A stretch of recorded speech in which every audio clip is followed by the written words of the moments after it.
empecé a ser un militante antifranquista, que tenía yo entonces 17 o no más, pues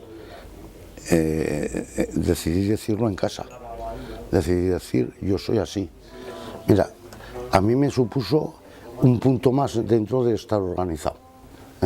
Se estaba luchando por toda una serie de derechos, me percaté que también teníamos otro derecho, el derecho a ser diferente, el derecho a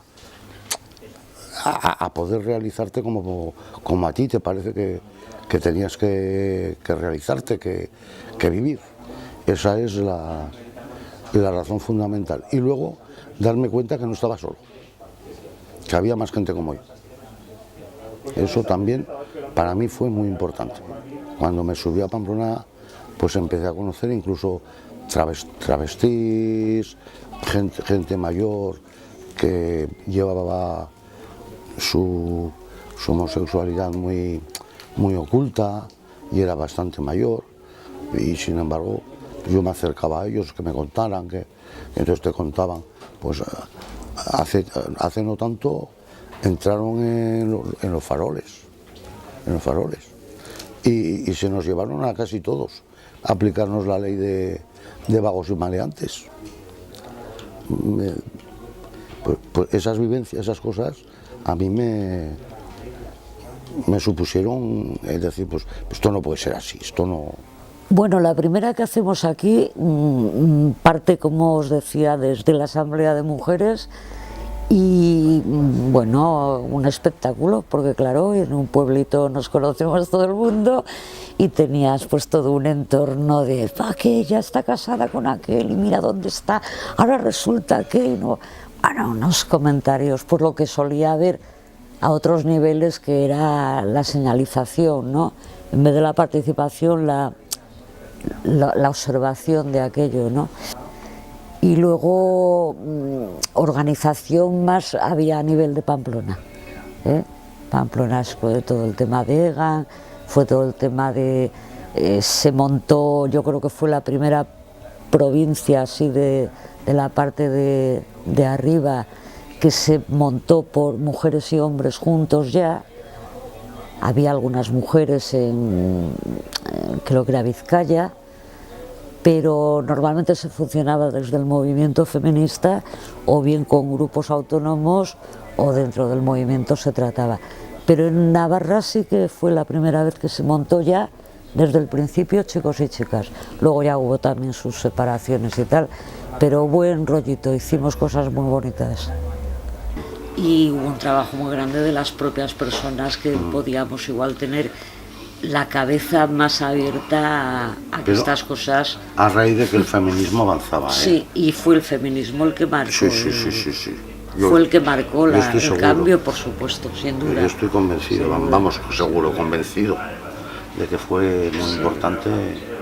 Pues en aquella época, y en tándem con una mujer maravillosa que está por las jornadas, a partir de ese momento, reconocerme e identificarme como lesbiana feminista fue todo un descubrimiento del que personal y políticamente siempre me he sentido orgullosa. Entre los 80 y los 90 fueron años de un tremendo activismo político. O sea, en Navarra un grupo de lesbianas pues ya le pusimos empeño para hacernos visibles, para ocupar nuestro espacio, para sensibilizar a las propias organizaciones de izquierdas, a otras asociaciones, a la sociedad en general, ¿no? Fue una época de crear, de participar en grupos, y lo que todo eso tenía en común era que eran debates y activismo político. Como hacíamos piquetes frente a las agresiones que se daban a homosexuales en la Taconera, organizábamos turnos en las barracas de San Fermines, hicimos el primer concurso erótico lésbico de Navarra. Pues a título personal puedo decir que entre amores y desamores, vivirme y sentirme lesbiana fue y es para mí una vacuna contra el heteropatriarcado normativo y binario. Es decir, fue como una chispa por la que me convertí en militante clandestina en su momento y actualmente pues en bollo feminista. Pues recuerdo incluso como militando en un partido de izquierda se nos censuraba por darnos un pico en una barraca política en fiestas. Y hoy ya tenemos ministros casados y hasta el PP ha salido del armario. Hacer también una autocrítica, porque en aquel empeño por reafirmar nuestra identidad lésbica tuvimos ciertas reticencias hacia personas trans que se acercaron, y sin embargo hoy aquí estamos LGTBI, queer, es decir, es un conjunto de siglas que aunan algunas de las muchas diversas identidades que hay. Primero, con 18 años, lo que me llamó la atención fueron las fiestas del 8 de marzo, del 28J. De ahí empezó mi activismo hasta los 33 en la reivindicación de los derechos de las lesbianas. A los 33 descubrí mi transexualidad y a partir de ahí, no es que la descubriera en realidad, la acepté, ¿no? A partir de ahí, pues formé mi propia asociación, ayudando a otras personas me ayudé a mí mismo, que para reivindicar tus derechos te tienes que enfrentar a todas las marcas de poder, digamos, ¿no? Entonces tienes que estar a su nivel para poder reivindicar y que te escuchen y que te hagan caso, ¿no?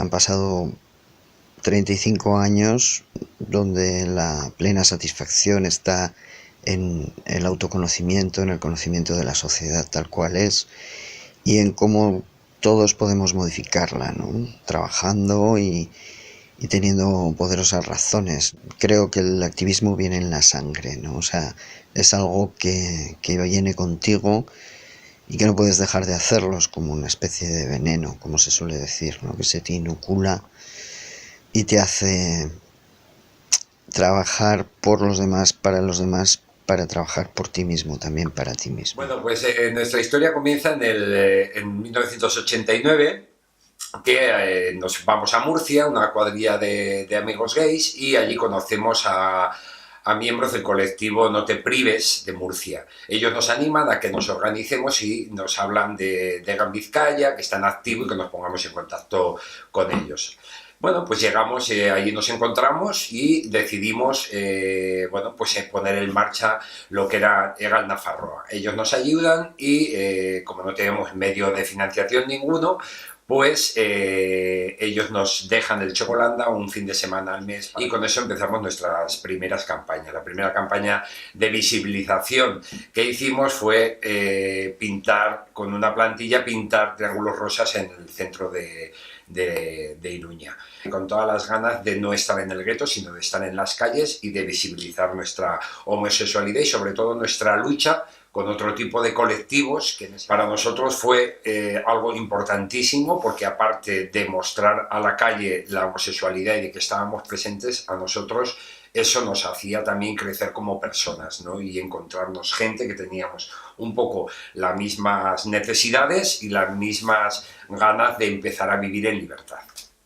Bueno, nuestro activismo nace, digamos, de una necesidad vital de sentirnos y de ahí de hacer campañas que respondían a cosas que veíamos que nos estaban oprimiendo, ¿no? Una de las primeras campañas también que hicimos fue una campaña de antiagresiones, porque era una realidad que había y unas agresiones muy brutales, ¿no? Entonces, desde ahí fue básico, a raíz de una agresión que hubo a dos compañeros del colectivo, que se denunció públicamente.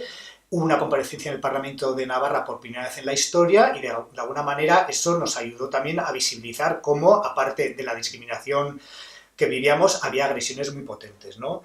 Otra institución que históricamente ha reprimido la sexualidad en general y en especial la homosexualidad es la Iglesia, con lo cual hicimos también una campaña muy potente de apostasía, es decir, de salirse de la Iglesia, que fuimos al arzobispado y conseguimos que por primera vez el arzobispado de Pamplona admitiese una forma de poder gestionar la salida de la Iglesia para que no recibiesen ayudas estatales como si... Otra campaña importantísima es la de insumisión, porque el movimiento antimilitarista en Navarra fue muy potente, la represión también fue muy brutal, y nosotros como maricas hicimos una campaña de insumisión, apoyando desde nuestra perspectiva, con un eslogan que era "Maricón pasa de la instrucción", bueno, que nos apropiamos de la palabra maricón para hacernos fuerte y denunciar cómo el ejército es una institución homófoba, represora, y que era un argumento más para negarse a hacer el servicio militar en ese caso, ¿no?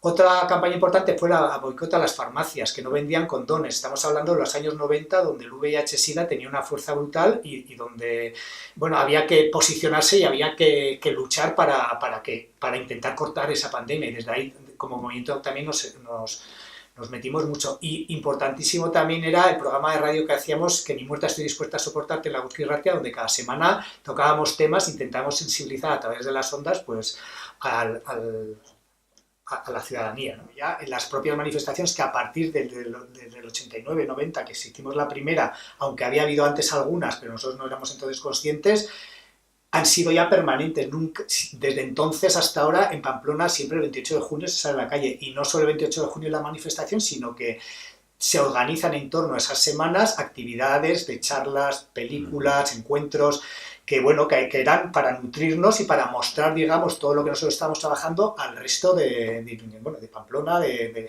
la sociedad, ¿no? En el 2000 es cuando se ve un poco vemos la necesidad de recoger todas esas demandas que no tenían que ver igual tanto con la militancia o el activismo, y abrir una oficina más abierta, porque hasta entonces estábamos compartiendo locales y así, para poder atender, digamos, toda esa demanda que había. Y de ahí nace Katalingorri, que bueno, que ya eso pues es otra... Siendo Iruña una ciudad tan chiqui, ¿no? Y luego la actividad que hayamos tenido como EGAN dentro de lo que era, por llamarlo, la comunidad gay, lésbica, trans de la ciudad, ¿no?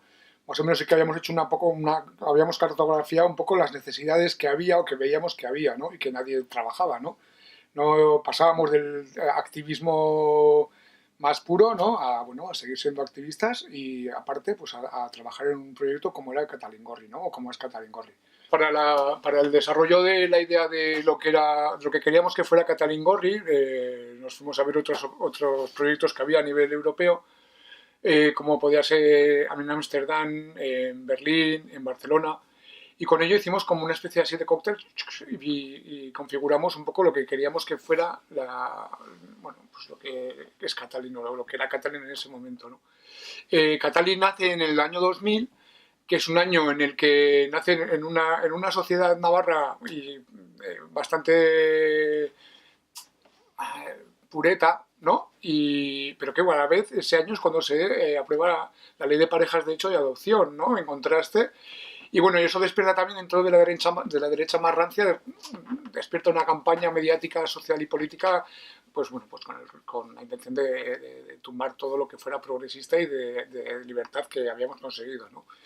Pero bueno, pues no lo consiguieron y nosotras decidimos que hasta que no tuviéramos bien atado y bien, que tuviera su peso ya Katalingorri, que tuviera cuerpo, pues que no íbamos a responder, y al año pues decidimos responder, ¿no? Nos juntamos con todas las agentes sociales, maricas, no maricas, feministas de nuestro pueblo, y le dimos una respuesta pues con unas jornadas, con una manifestación a nivel de todo Euskal Herria que vino muchísima gente.